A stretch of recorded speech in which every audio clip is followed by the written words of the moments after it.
म्हणजे आपण कितीही ठरवलं तरी आपल्या माणसांपासून आपल्याला नाही पळून जाता येत. दामू नाही आला आज. नाही, आतेबाई साहेब म्हणाले की तू चहा घेऊन जा म्हणून आले. उद्यापासून दामूलाच यायला सांग. त्या युगंधराबाई दैनिक जागरवाल्या. दैनिक जागरवाल्या, तुझ्या बाबतीत जो काही प्रकार घडला की नाही तो सगळा त्यांना सांगायचा. गण्या, भवानी माईने सांगितल्याप्रमाणे सगळे गुण या जानकीमध्ये आहेत. आणि तिच्या या गुणांच्या बदल्यात आम्हाला काय मिळणार आहे? जीवदान.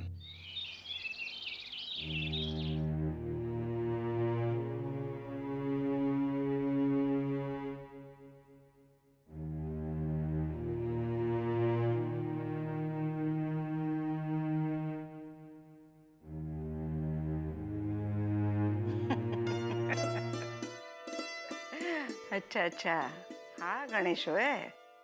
याच्यासाठी तू वाड्याच्या भिंतीवरनं उडी मारून गेली होतीस. सारखं गणे गणे चालायचं. पाहिला ग बाई गणेश तुझा. माझ्याशिवाय नाही राहू शकत हा. पळून आलाय सोलापूरहून मला भेटायला. पण मी आईला सांगून आलोय परत येणार आहे म्हणून. तुम्ही दोघं एकमेकांना भेटण्यासाठी सारखे पळतच असता की काय?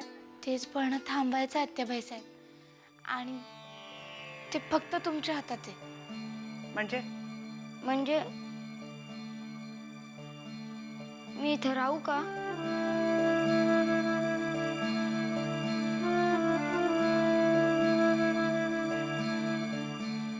अच्छा अच्छा, म्हणून तुम्ही मला इथे भेटायला आलायत होय. तो काही पण काम करेल. गमेली उचलतो आणि दगडी पण फोडतो. अरे इथे कसली दगडी फोडणार तू? नाही तसं नाही, म्हणजे तो कोणतं पण काम करेल असं म्हणायचंय त्याला. त्याला इथे राहू द्या ना, मी हात जोडते. अगं मग त्याच्यासाठी हात कशाला जोडायला हवेत? तुझा धाकटा भाऊ आहे ना तो. राहिले तेच तुझ्यासोबत.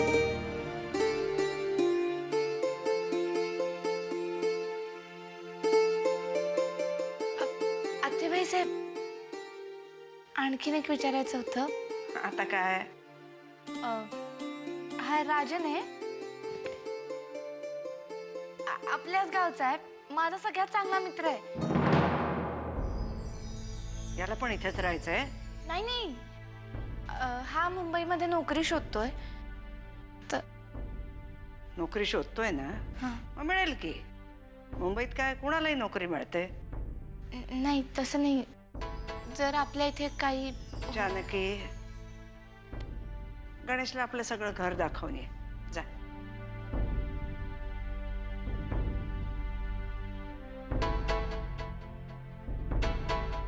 तेरे बिना जिया जागना. काय मालक, कशी झाली शिकार? तू काय रात्रभर झोपला नाही का? आमचाच विचार करत होता. अहो, आमचं राज शिकारीवर असताना आम्हाला कशी झोप लागेल? राघोबा दादा, झक्कास झाली शिकार. एकदम व्यवस्थित. मग पुढचं काय? थोरल्या साहेबांनी निरोप धाडलाय, निवडणुकीची तयारी करा. दमानं घ्या हो, एवढी काय घाई आहे? आपल्याला उमेदवार काही निवडून आणायचं नाही आहे, पाडायचं आहे.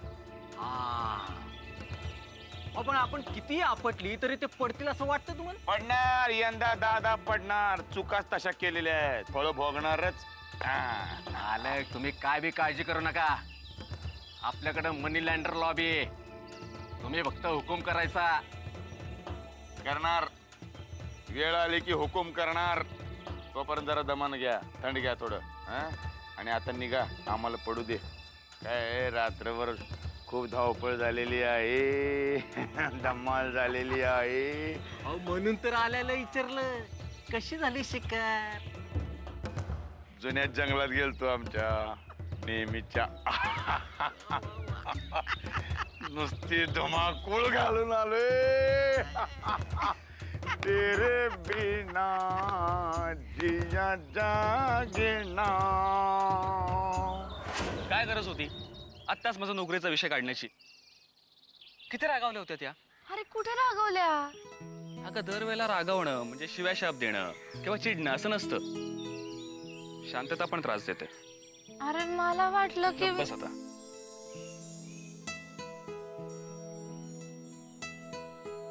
त्यांनी नाही ना पाहिलं तुझ्या नोकरीचं, तर आपण तुला नोकरी शोधू काय? माझ्या नोकरीचं राहू दे का.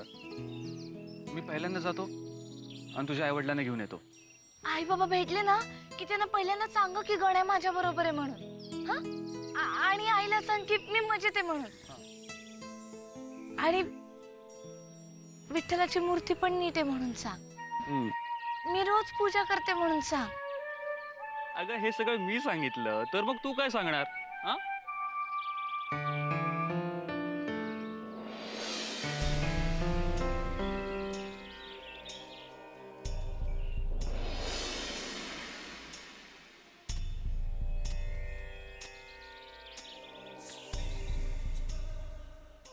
मी तुझ्या नोकरीचा विषय काढायला नको होता ना. सोड ना तो विषय.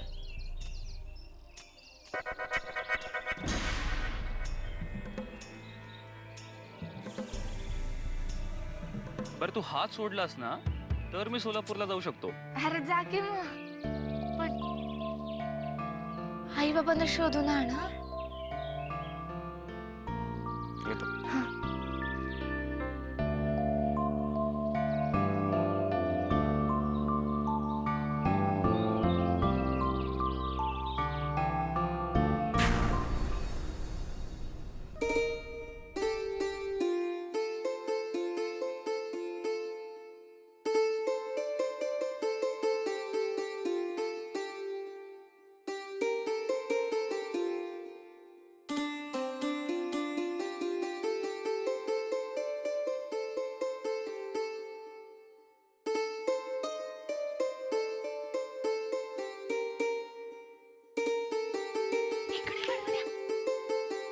कशाला लावतोय हा?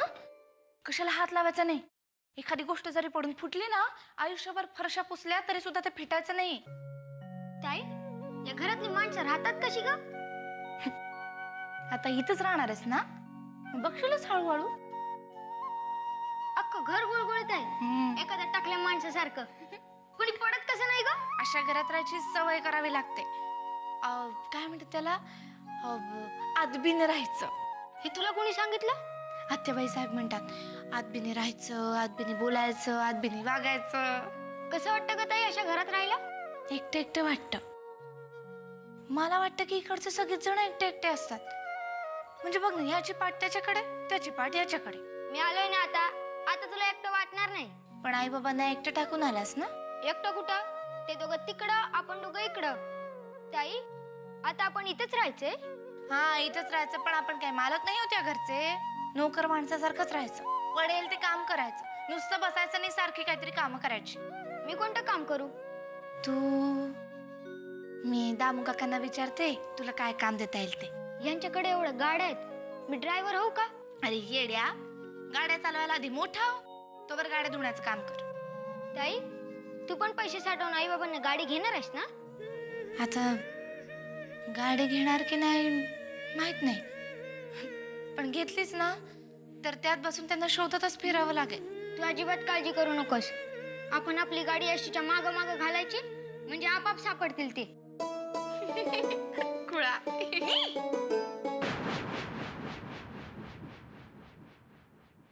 काय ग? हा कोण आहे? हा माझा भाऊ आहे गण्या. हा का गण्या? गोड मुलगा आहे. तुमचे डोळे ठीक आहेत ना? हा कसला गोड? अहिल्या, लहान आहे तो, त्याच्या समोर काय? लहान मुलं म्हणजे देवाघरची फुलं. हो, पण म्हणून उकिरड्यावरची धोत्र्याची फुलं देवाला नाही वाहत. प्रत्येकाने आपली पायरी ओळखूनच वागावं. आत्याबाई साहेबांनी सांगितलेलं इकडे राहायला. वा, हे सगळे निर्णय आत्याबाईच घेणार असतील तर या चाव्या काय शोभा म्हणून दिल्यात माझ्या हातात?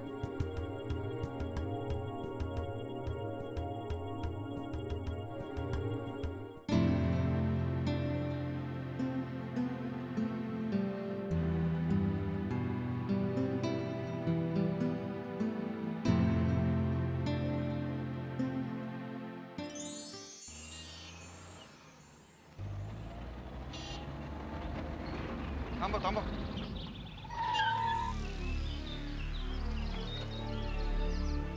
काय पाहुणे एस टी स्टँड कडे निघालात वाटतं. हो पाहुणे म्हणजे जानकीचे पाहुणे ना तुम्ही. नाही, पाहुणा म्हणजे आम्ही दोघं एकाच गावचे आहोत. अहो एखादं जनावर पाहिल्यासारखं का पाहताय माझ्याकडे. मी पण त्याच भागातला आहे, फार काय लांब नाही. तुमच्या गावापासून फक्त 50 किलोमीटर अंतरावर स्टँडकडे निघालात ना. हा, ते गावाला जायचंय ना. काय राजन शेठ, अहो अनोळखी माणसाशी बोलताय असं बोलताय माझ्याशी तुम्ही. चला मी सोडतो तुम्हाला स्टँडवर. नाही नाही साहेब, मी जाईन ना, चालते 10-15 मिनिटं लागतील. का 2 मिनिटात पोहोचलं तर चालणार नाही का.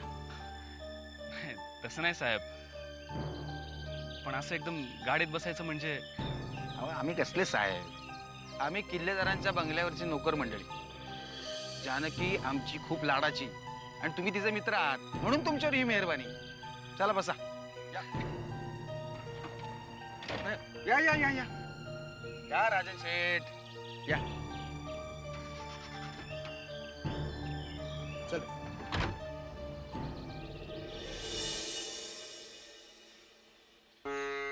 काय सुमित्राबाई, मोकळ्या हवेत उभी आहेस? हो, जरा बरं वाटतं ना म्हणून आले. आणि जानकी कुठे आहे? असेल खाली काही काम करत. तुमचं काही काम होतं का? बोलवते मी तिला. नाही नाही, अगं ती काम करते की नाही हे विचारायला नाही आले मी इथे. काम चुकारपणा ती करणं शक्यच नाही. फक्त जरा एक विचारायचं होतं. जानकीबद्दल काही विचारायचंय का? हा सुमित्रा, आपली जानकी आणि हा राजन यांच्यात तसं काही नाही आहे ना? तसं काही म्हणजे तुम्हाला प्रेम म्हणायचंय का? हा शब्द मला माहिती नव्हता म्हणून नाही, याचा उच्चार मला टाळायचा होता. चुकलं माझं. पण आत्याबाई, या सगळ्या गोष्टींसाठी जानकी अजून खूपच लहान आहे. सुमित्रा, बाईचं बालपण संपवून ती मोठी कधी होते हे परमेश्वराला सुद्धा सांगता येणार नाही. तुझी आणि तिची लहानपणापासून ओळख आहे म्हणून विचारलं. पण तिचं वाढतं वय नजरेआड करून चालणार नाही. पण आत्याबाई, खरंच त्यांचं असं काहीच नाहीये. माहितीये मला, पण कुठल्याही गोष्टीची खात्री करून घेणं हा आमच्या वयाचाच गुणधर्म असावा. त्यातूनही मला काही कळलंच तर मी तुम्हाला नक्की सांगेन. नाही नाही, त्याची काही गरज नाही आहे. माझ्यासाठी हा विषय इथे संपला. खरंच का? काय छान हवा सुटली आहे. अगदी बरं वाटतंय ना. ए पण फार गार वारं वगैरे सुटलं तर घरात ये बरं का. हो आत्याबाई. अहो राया चला घोड्या घोड्या आलास का रे. अहो मालक, तुम्ही इथं आणि मी वाड्यावरती गेलो होतो. का कुठे पण जाईन मी, तुला काय करायचंय. चले खिशातले पैसे काढ, चल मोजायला सुरुवात कर. अहो आमच्याकडे कसले आलेत पैसे सरकार. अरे गावचा सावकार ना तू, मग तोंडावरची लाचारी कमी कर जरा. अहो आम्ही कसले सावकार मालक. अहो बरेच दिवस झाले हाताला काही लागलं नाही बघा. का गावातली लोक हप्ते वेळेवर भरायला लागले का. अहो निवडणुका जवळ आल्यात ना. पतपेढीवरती नरसिंहरावांचा निरोप आला होता. पिळवणूक कमी करा, कर्जामध्ये सूट द्या, व्याजदर कमी करा. आणखीन काय काय काय काय काय काय नरसिंहरावचं नाही, राघोबा वाकनिसाचं डोच काढणारे. अहो डोसका कोणाचं का असे ना, पण इथं आमचं दुकान बंद व्हायची वेळ आली ना. हे जास्त खर्च करायला सांगत नाही. उद्या गावातल्या प्रत्येक घरामध्ये जागरचा अंक पोचला पाहिजे. कळलं काय. स्वतःच्या खर्चाने पोचवा. ज्याला वाचायला येत नसेल त्याला वाचून दाखवा, पण बातमी प्रत्येक माणसाला कळली पाहिजे. उद्या असं काय विशेष आहे? अरे लेका, वनिता मॅडमचा धडा छापून येणार आहे पेपरात.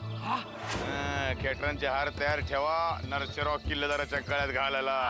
आणि एखादा गाडो पण बघा, म्हणजे ओरिजिनल हिंड काढायला.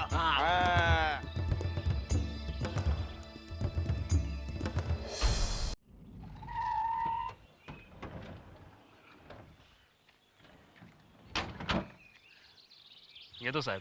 या या, बरं वाटलं तुमच्याशी गप्पा मारून.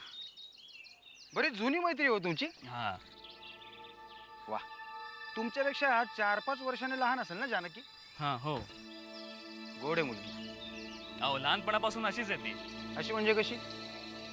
अशी म्हणजे अशीच गोड, वेडपट, वेंधळी. आता आजच बघा ना, माझ्या नोकरीबद्दल मी बोलण्याच्या आतच बोलली ती आत्याबाई साहेबांना. मग काय म्हणाले आत्याबाई?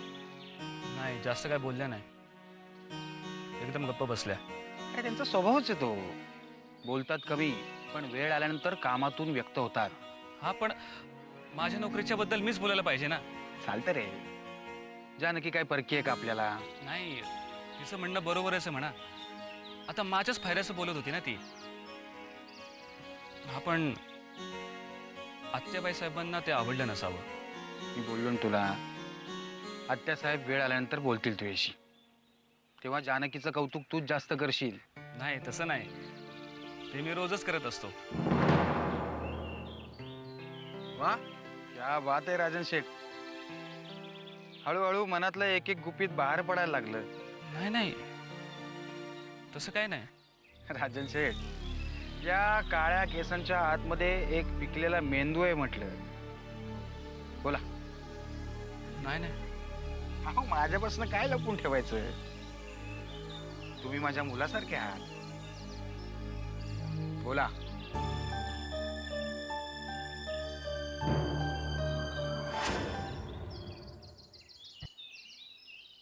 ओ बाई,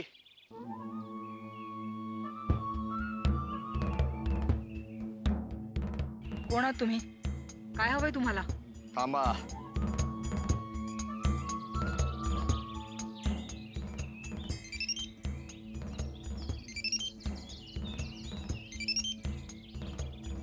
बोला. कोण आहे? बोला.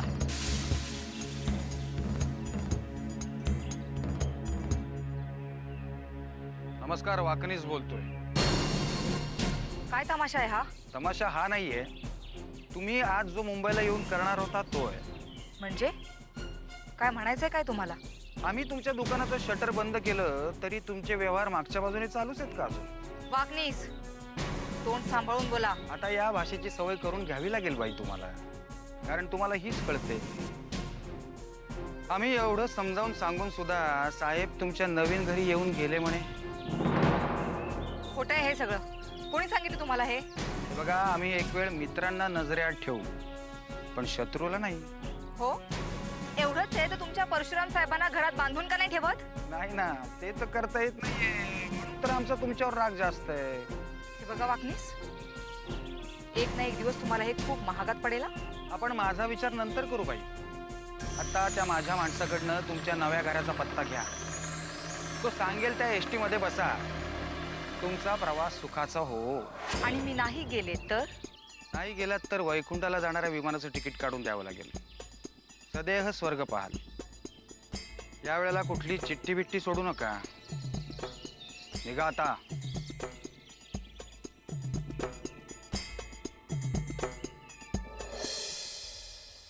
काय रे, नाव काय तुझं? का? हे असं उलट बोलायचं नाही, नाव सांग. गण्या. पूर्ण नाव सांग, ते नीट सांग. गणेश शुभान पवार. हा. तुला काय काय येतं? दगडी फोडता येतात आणि घमेली पण उचलता येते. म्हणजे अहो, तो बांधकामाच्या इथे कामाला होता ना, तेव्हा सगळं ते तू मध्ये मध्ये बोल नकोस. तुझ्या वेळेला कोणी मध्ये बोललो होतं का? हो, तिच्या अंगावर ओरडायचं नाही हा. जे काय बोलायचंय ते आपल्याला बोला. ए जानकी, मी ह्याचं रॅगिंग घेतोय का? हा माझं काय कळत नाही. मोठ्या माणसाला असं बोलतात. मग तुला का ओरडले ते? बहिणीचा लय पोळखा दिसतोय. हो ना, मला कोणी काही बोललेलं खपत नाही आला. मग अहिल्याबाईंचं कसं होणार? मला तेच कळत नाहीये. चुकून काहीतरी बोलला म्हणजे.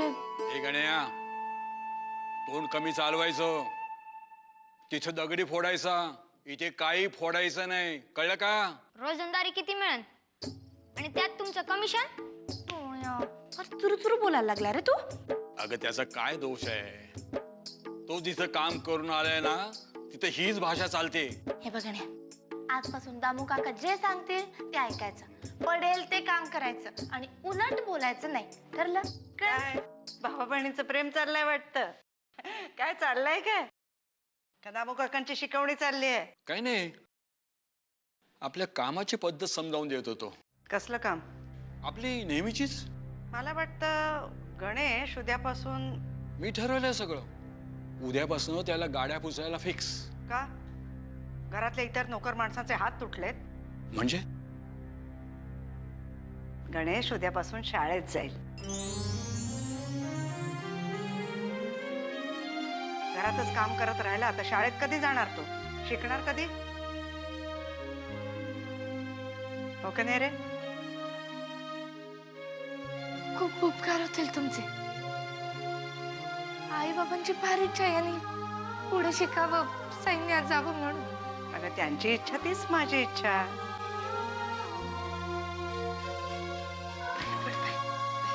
आयुष्मान भव. आता बाकनिसांना सांगून याच्या ऍडमिशनचं पाहिलं पाहिजे ग. जानकी, तुझं भावाजवळ बोलून झालं की मग जरा माझ्या खोलीत ये बरं का. शाळेत जाणार तू?